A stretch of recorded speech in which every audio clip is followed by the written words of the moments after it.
वृंदावन से बड़ी खबर। नवरात्र में भक्तों को दर्शन देंगे ठाकुर बांके बिहारी। कोविड प्रोटोकॉल का करेंगे पालन। लंबी प्रतीक्षा के बाद ठाकुर बांके बिहारी अब भक्तों को दर्शन देने जा रहे हैं। नवरात्र के पहले दिन से भगवान बांके बिहारी के पट भक्तों के लिए खोलने का निर्णय लिया गया है। हाथरस की दुष्कर्म पीड़ित बिटिया की मौत के बाद उत्तर प्रदेशों में शहरों में लगातार विरोध प्रदर्शन हो रहा है। आगरा में समाजवादी पार्टी और कांग्रेस ने मोमबत्ती जला के श्रद्धांजलि दी। वहीं बुधवार को फिरोजाबाद में नगर निगम में सफाई कर्मचारियों ने प्रदर्शन कर हंगामा किया। ठेका कर्मचारी सफाई कार्य पर नहीं गए। 28 साल बाद बुधवार को बाबरी मस्जिद विध्वंस केस में बड़ा फैसला आया। सभी आरोपियों को बरी कर दिया गया।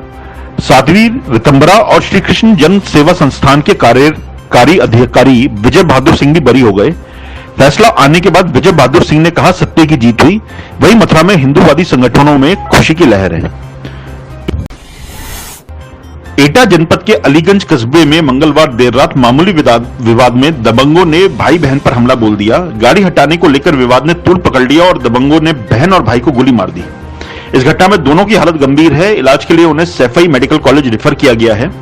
घटना थाना अलीगंज कोतवाली के नजदीक डाक बंगला के पास मोहल्ला काजी की है।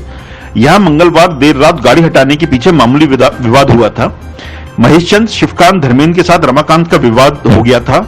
रमाकांत के साथ उनकी बहन सोनी भी थी। दबंगों ने रमाकांत और सोनी पर फायर कर दिया, जिस घटना में दोनों घायल हो गए।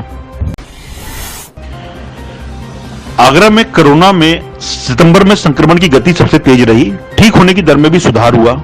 मार्च से सितंबर तक 5,703 संक्रमित मिले। इसमें से 4,766 ठीक हुए, 126 की मौत हुई। 1,87,376 लोगों की जांच की गई।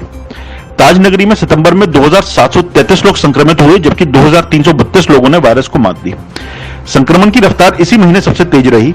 नौबत यहां तक आई कि एसएन मेडिकल कॉलेज में आईसीयू फुल हो गया। मार्च से शुरू हुए संक्रमण से अब तक यह पहला मौका था जब ऑक्सीजन की भारी किल्लत सामने आई। हालांकि इसी महीने में सबसे ज्यादा लोग ठीक हुए। संक्रमितों की मृत्यु का आंकड़ा भी तेजी से बढ़ा। फिरोजाबाद जनपद में टूंडला विधानसभा सीट के उपचुनाव को लेकर मंगलवार को अधिसूचना जारी कर दी गई। आगामी 3 नवंबर को इस सीट पर मतदान कराया जाएगा। प्रशासन ने आचार संहिता का पालन करने के लिए नगर में लगे राजनीतिक दलों के पोस्टर, होर्डिंग और बैनर हटवा दिए हैं। टूंडला विधानसभा क्षेत्र में चुनाव जीतने के बाद प्रोफेसर एसपी सिंह बघेल ने आगरा सुरक्षित सीट से लोकसभा का चुनाव लड़ा था। इस दौरान उन्होंने जीत हासिल करी। इसके बाद से टूंडला विधानसभा सीट खाली चल रही है। इस सीट पर भी अन्य सीटों के साथ उपचुनाव होना है। डॉक्टर भीमराव अंबेडकर विश्वविद्यालय प्रशासन ने मुख्य परीक्षा 2020 के कार्यक्रम में एक बार फिर बदलाव किया है। एमए अर्थशास्त्र अंतिम के 7वें प्रश्न पत्र और post graduate diploma in business management के द्वितीय सेमेस्टर 205 रिसर्च मेथोडोलॉजी की परीक्षा अब 6 अक्टूबर को होगी। इन दोनों प्रश्न पत्र की परीक्षाएं पूर्व घोषित कार्यक्रम में 30 सितंबर को होनी थी। मथुरा के वृंदावन में 15 सितंबर को अखिल भारतीय अखाड़ा परिषद की बैठक प्रस्तावित है। इसमें श्री कृष्ण जन्मभूमि का मुद्दा गूंजेगा। बैठक में अखाड़ा परिषद के अध्यक्ष महंत नरेंद्र गिरी और बड़ी संख्या में संत शामिल रहेंगे।